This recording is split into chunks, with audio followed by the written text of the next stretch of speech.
आज हम पढ़ेंगे neo Darwinism the modern evolutionary synthesis के बारे में। और अगर बात की जाए कि नियो डार्विनिज्म क्या है तो हम कह सकते हैं कि ये एक न्यू वर्जन है। चार्ल्स डार्विन ने जो थ्योरी दी थी अपनी थ्योरी ऑफ नेचुरल एवोल्यूशन उसका।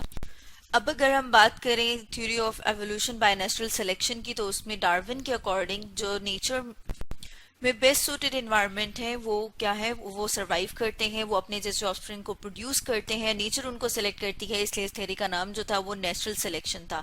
लेकिन फिर फर्दर उसके न्यू वर्जन की जरूरत क्यों पड़ी, उसके लिए हम देखते हैं कि जो डार्विन की थ्योरी थी उसके जो शॉर्ट कमिंग थे उसमें से अगर हम दो मेन शॉर्ट कमिंग की बात करें कि वो कौन कौन से थे। एक तो ये कि उसने no explanation for how variations arise, जिसका मतलब ये है कि उसने वेरिएशन की बात की थी। उसने ये कहा था कि ऑर्गेनिजम्स जो हैं वो उनमें वेरिएशंस होती हैं, वो सम हाउ थोड़े बहुत एक दूसरे से डिफरेंट होते हैं और उनमें से जो बेस्ट सूटेड है उनको नेचर सेलेक्ट करती है। लेकिन वो वेरिएशंस किस तरह से अराइज होती हैं वो एक्सप्लेन नहीं कर पाया। इसी तरह से अगर हम सेकंड शॉर्ट कमिंग की बात करें तो उसमें जैसे कि है कि no explanation for how variations are passed, मतलब ये कि किस तरह से वो वाली जो वेरिएशंस हैं वो पास ऑन होती हैं अपने नेक्स्ट जनरेशन में ऑफस्प्रिंग्स में।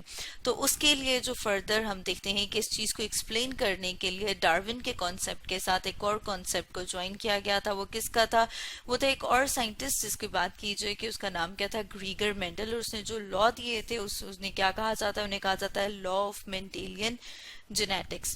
अब अगर हम ये बात करें कि जो लॉ ऑफ मेंडेलियन जेनेटिक्स है उनको क्या किया गया, उनको इसके साथ शामिल किया गया, लेकिन साथ में इस चीज पर भी जोर दिया गया कि नेचुरल सिलेक्शन जो है वो एक मेन फोर्स है एवोल्यूशनरी चेंज का।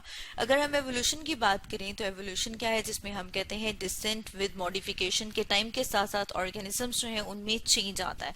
अब अगर हम फर्दर नियो डार्विनिज्म की बात करें तो हम देखते हैं कि according to scientist neo Darwinism को इस तरह से भी एक्सप्लेन किया जा सकता है कि जब पॉपुलेशन में कोई जेनेटिक चेंज आता है, और जेनेटिक चेंज किस तरह से आता है, क्योंकि हम एवोल्यूशन की बात कर रहे हैं तो जब एवोल्यूशन की बात की जाती है तो हम कह रहे हैं जो चेंज आता है वो विद टाइम आता है।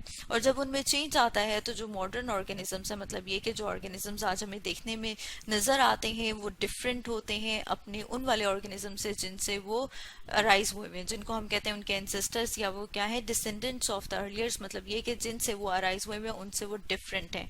तो अगर हम पॉपुलेशन की बात करें कि पॉपुलेशन क्या है तो हम देखते हैं कि एक ही स्पीशी के ऑर्गेनिजम्स जब एक जगह पर रहते हैं, एक जगह को इनहेबिट करते हैं, तो उसे क्या कहा जाता है, उसे कहा जाता है पॉपुलेशन। जैसे कि यहाँ पर हम बात करें हैं नियो डार्विनिज्म की, तो नियो डार्विनिज्म में हम देख रहे हैं कि द मॉडर्न एवोल्यूशनरी सिंथेसिस। अब अगर हम वर्ड बात करें सिंथेसिस के, सिंथेसिस का वर्ड यहाँ पर क्यों यूज हुआ है, तो इसमें हम देख रहे हैं कि इसमें बहुत सारी और डिफरेंट फील्ड से डिफरेंट डिस्कवरीज और आइडियाज जो हैं उनको भी ज्वाइन किया गया था डार्विन के कॉन्सेप्ट के साथ। इसलिए इसे कहा जाता है द मॉडर्न एवोल्यूशनरी सिंथेसिस। जिसमें अगर हम एक बात करें कि कौन सी फील्ड का जो है वो बहुत इंपॉर्टेंट रोल है तो उसमें हम देख रहे हैं पॉपुलेशन जेनेटिक्स। और अगर पॉपुलेशन जेनेटिक्स की बात की जाए तो जैसे कि हमने बात की थी, पॉपुलेशन जो है वो group of individuals of same species, मतलब ये कि एक ही स्पीशी के ऑर्गेनिजम्स जब एक जगह पे रहते हैं और अगर हम उनकी जेनेटिक्स की बात करते हैं और उनके जेनेटिक वेरिएशन की बात करते हैं कि उस पॉपुलेशन में जो जेनेटिक वेरिएशन है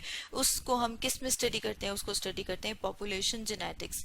इसी तरह से और बहुत सारी फील्ड्स जैसे कि पैलियोंटोलॉजी, टेक्सोनोमी, बायोजियोग्राफी जो है इनको भी स्टडी किया गया और इनसे जो डिफरेंट आइडियाज हैं उनको भी देखा गया नियो डार्विनिज्म के कॉन्सेप्ट के साथ। तो स्टूडेंट्स आज हमने स्टडी किया neo Darwinism the modern evolutionary synthesis के बारे में।